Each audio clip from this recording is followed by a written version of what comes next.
Selamat malam, perkenalkan nama saya Subhasindra Binharyaka dari kelas Jaringan Komputer C. Di sini saya akan menjelaskan hasil hasil kerja saya mengenai collision domain dan broadcast domain.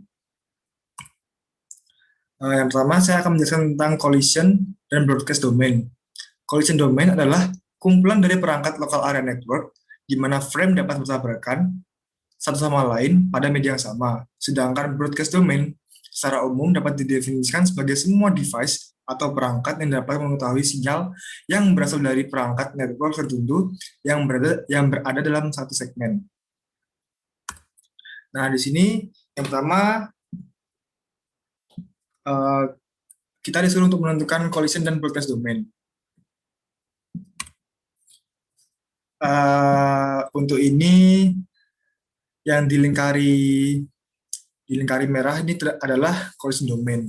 Nah, mengapa yang dilingkari merah ini termasuk collision domain? Yang pertama, terdapat 3 cara untuk menentukan collision domain. Yang pertama, seluruh port pada satu hub terdiri dari satu collision domain.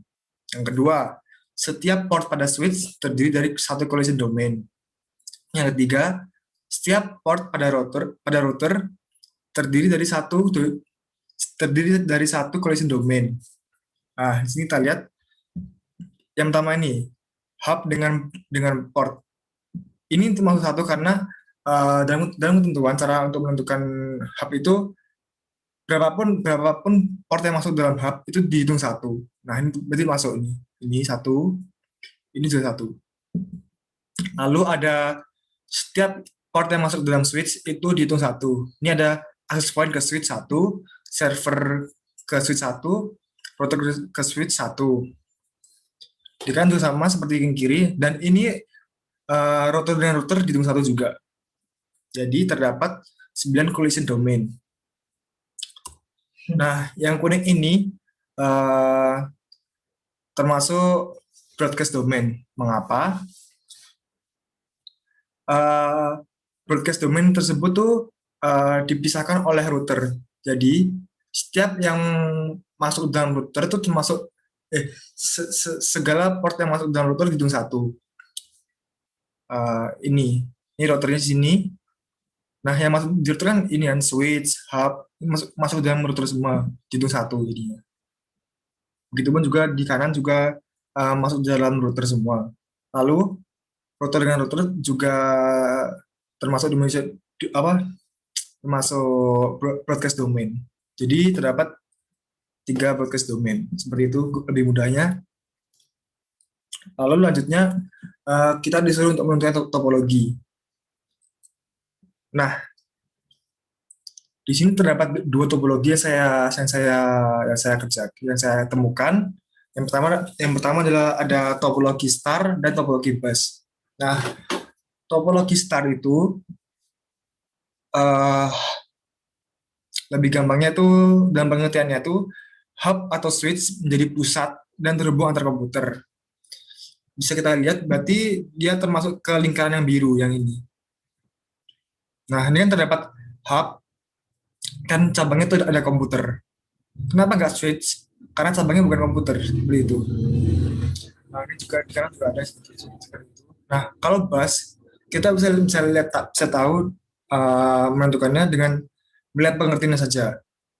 Pengertian dari bus sendiri itu jaringan yang dibuat berjajar dan komputer-komputer yang terhubung dalam satu jaringan rapi seperti antrian lurus. Nah, kita bisa lihat di sini.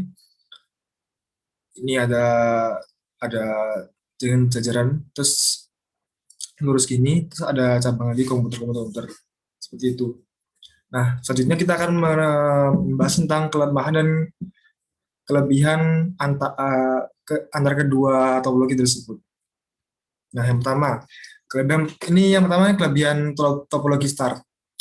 Kelebihan topologi star ini mudah dalam mendeteksi kerusakan pada komputer yang mengalami gangguan. Yang kedua, mudah melakukan perubahan saat ingin menambah dan mengurai komputer yang berada di dalam satu jaringan tanpa ada dampak ke komputer yang lain. Yang ketiga, kecepatan data, dan keamanan informasi data yang sangat tinggi, Lalu untuk kekurangan, membutuhkan biaya yang tinggi karena membutuhkan kabel UTP yang banyak untuk menghubungkan komputer yang satu dengan yang lain. Kestabilan jaringan sangat tergantung pada terminal pusat, yaitu hub atau switch, sehingga apabila hub atau switch mengalami gangguan atau kerusakan, maka akan berdampak kepada semua komputer yang terhubung dan otomatis mengalami gangguan.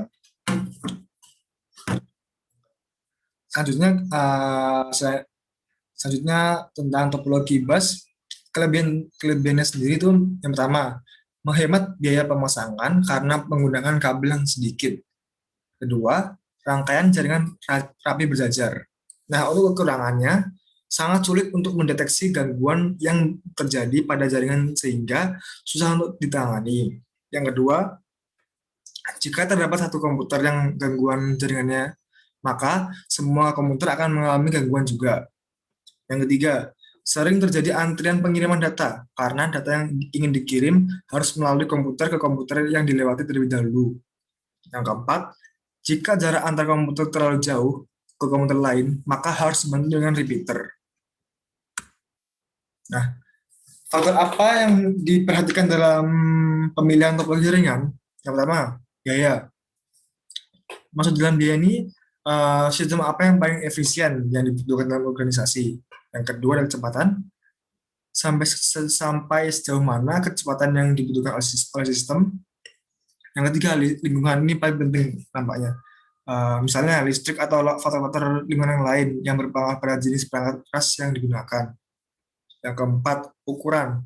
Sampai seberapa besar ukuran jaringan, apakah jaringan memerlukan file server atau jumlah server khusus. Yang kelima, ada koneksi, konektivitas. Apakah pemakai yang lain yang menggunakan komputer, laptop perlu mengakses jaringan dari berbagai lokasi.